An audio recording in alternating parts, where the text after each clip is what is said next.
Actually, I'm working for UMind, a global village cause, which is making the world unite. So, can I ask you some questions? Do you drink water directly from tap or from bottle? No, we have aquaguard fitted in our home, so I drink water from there. We store the water in bottle and then drink it from.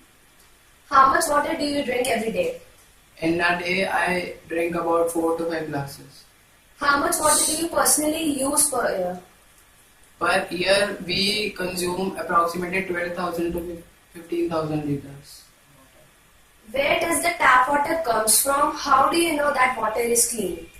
The tap water comes from a water tank that is located in our society.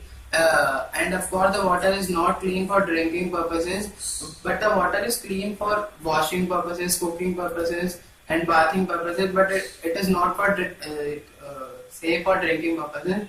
We have water treatment plant located in our society, so that the water, clean water, comes from there, and then we drink it. Where do you use water for?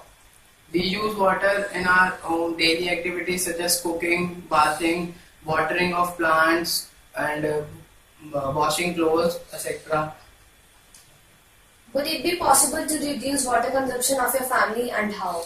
Yes, it is very important to reduce the consumption of family, and we can reduce the consumption by following ways. For example, we should not clean our vehicles by running water. We should store the water in buckets or anything else so we can use clean the vehicles. And also the water that we use for cleaning vegetables should be used for cleaning and washing purposes of home and for watering the plants. Okay, thank you.